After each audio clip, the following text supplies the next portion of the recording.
সকাল সকাল বেরিয়ে পড়ি বাবার দর্শন করতে। আর ওই যে দূরে দেখতে পাচ্ছেন হোটেল জিঞ্জার, এখানেই আমরা উঠেছি। আর তখন বাজে ভোর 5টা। আর এত সকালে বেরোনোর একটাই কারণ যে লাইন।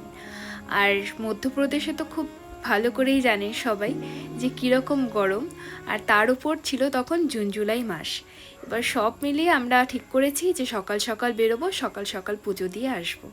আর এদিকে দেখুন ভগবানের কি অশেষ কৃপা, কারণ কাল রাত্রে হয়েছিল প্রচণ্ড বৃষ্টি, আর ঠিক সেই কারণে এরকম একটা সুন্দর ওয়েদার।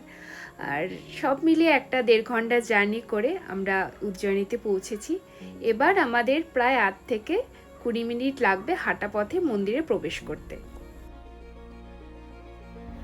আর জানেন তো, হেঁটে যেতে যেতে একটা জিনিস বারবার চোখে পড়ছিল, সেটা হচ্ছে এতটা পরিষ্কার পরিচ্ছন্ন একটা সাজানো গোছানো শহর। বিশ্বাস করুন, এর আগে আমার কখনো চোখে পড়েনি, স্পেশালি ইন্ডিয়াতে।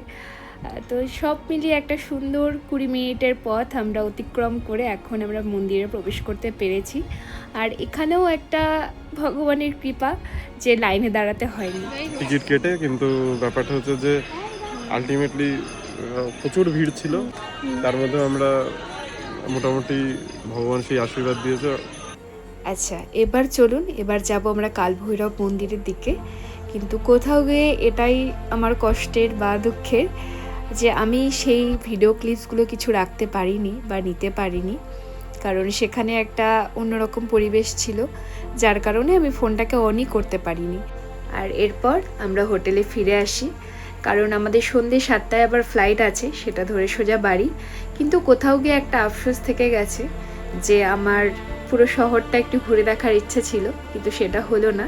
খুবই কম সময় হাতে নিয়ে গিয়েছিলাম। এই যে বাঙালি বাবু ঘুমোতে ঘুমোতে মিষ্টি খাচ্ছে, বসে থাকতে থাকতে মিষ্টি খাচ্ছে, কাজ করতে করতে মিষ্টি খাচ্ছে। আর আর কি বাবা, আরো চাই? না না, আরেকটু চাই? আরেকটা হবে নাকি? গোলাপ জামুন উইথ রাবড়ি, না জিলিপি উইথ রাবড়ি। চলো, লজ্জা পেয়ে গেল। কেন লজ্জা পেতে? ব্যাগটা গুছিয়ে দেখ, দেখি ব্যাগটা গুছাতে পারিস কিনা। যদি গোছাতে পারিস তাহলে আরেকটা মিষ্টি। না